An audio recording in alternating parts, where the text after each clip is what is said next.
Hello guys, welcome to today's Topic TV. Alerto po para sa lahat dahil nga bare months na naman, laganap na naman ang mga hold-upan at nakawan, kaya ingat po tayong lahat.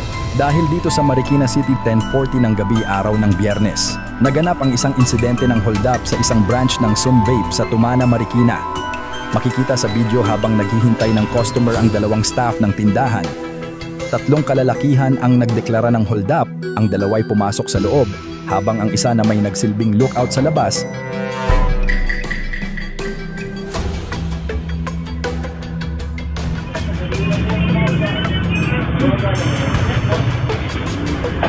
at biglang naglabas ng baril na ikinagulat ng mga staff.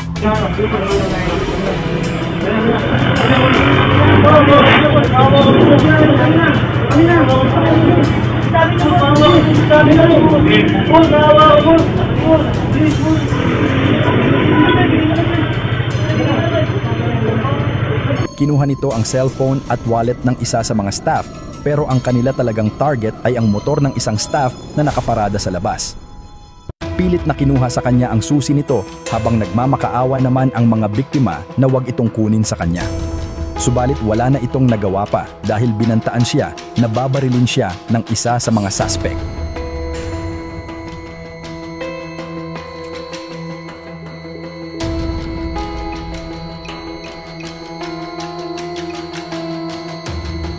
Ikinalawit pa ng padlock ang kanilang gate ng isa sa mga suspect para di sila kaagad makasunod.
Dago nakalak, pre!